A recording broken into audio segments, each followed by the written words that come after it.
Imagine you're born into nothing. No family name, no wealth, not even a stable home. Your father abandons you, your mother dies when you're still a child, and you find yourself alone in the world. Now, what do?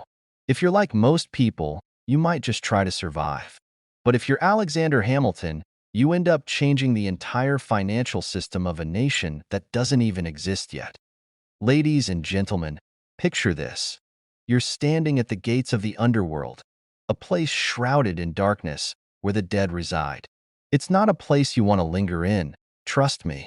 And who's standing there, guarding those gates, making sure nobody escapes and nobody unauthorized gets in? It's not just any guard dog. It's Cerberus, the monstrous three-headed beast that strikes fear into the hearts of even the bravest souls. Let's start with Hamilton's beginnings, because this is not your typical rags to riches story. Born on a tiny Caribbean island, Hamilton had every reason to give up on life. But instead, he used those hardships to fuel an incredible ambition. At just 15 years old, his talent for writing caught the eye of local businessmen who funded his trip to New York.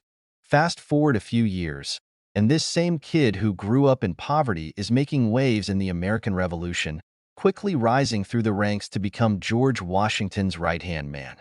But it wasn't his battlefield strategy that made Hamilton a legend.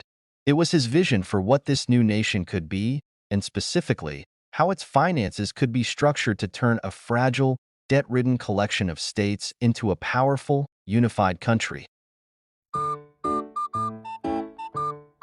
When Hamilton took over as the first Secretary of the Treasury, America was in a financial crisis that makes today's national debt look like small potatoes.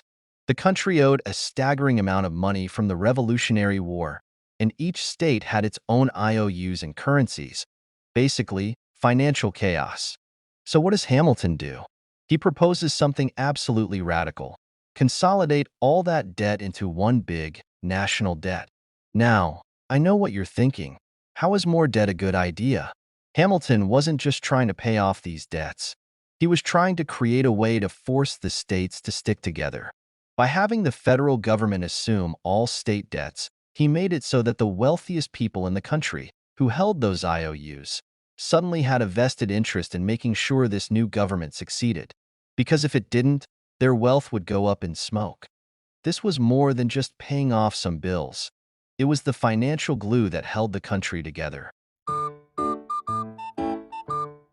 Now, let's talk about the first bank of the United States. Today, when you think of a bank, you might think of boring paperwork or confusing terms and conditions. But this bank was something else entirely. Hamilton knew that for America to grow, it needed more than just an idea of unity. It needed cold, hard cash flowing through a stable system. So in 1791, he established the first Bank of the United States, a place where the government could keep its money, businesses could get loans, and a standardized currency could be issued. This wasn't just about building a bank. This was about building a nation. The bank provided the financial backbone for a fledgling economy, allowing businesses to start, grow, and thrive. And it wasn't just about making sure people got paid on time. This was about creating the financial infrastructure that would eventually turn the United States into an economic powerhouse. And here's a fun fact that might surprise you. Wall Street, yes, the epicenter of global finance, owes a lot to Hamilton. In 1792, when securities trading was about as organized as a flea market, Hamilton played a crucial role in what became the Buttonwood Agreement, the precursor to the New York Stock Exchange. He knew that if the United States was going to grow, it needed a stable, organized financial market where businesses could raise money and investors could make smart choices. So, while he was busy building a nation's financial system, he also set the stage for what would become the world's most powerful stock market. But beyond all these financial wizardries, what makes Hamilton truly extraordinary was his vision. He wasn't just looking at the problem in front of him. He was looking 20, 50, 100 years down the road. He saw America not just as a collection of states, but as a future world leader in commerce, industry, and finance. His policies were controversial, Sure, Jefferson and Madison were ready to jump down his throat at every turn, arguing that he was giving too much power to the federal government. But Hamilton understood something crucial.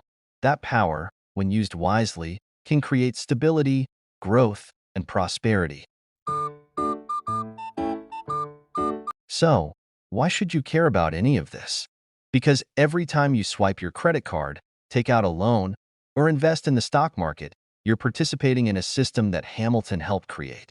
His legacy isn't just in the financial institutions we use, but in the very idea that one person, through sheer grit, intelligence, and vision, can change the course of history. Alexander Hamilton didn't just help build America's financial system, he helped build America.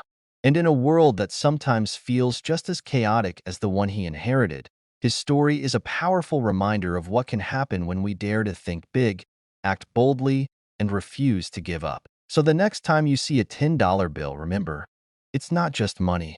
It's a piece of Hamilton's dream, still alive and still shaping the world we live in today.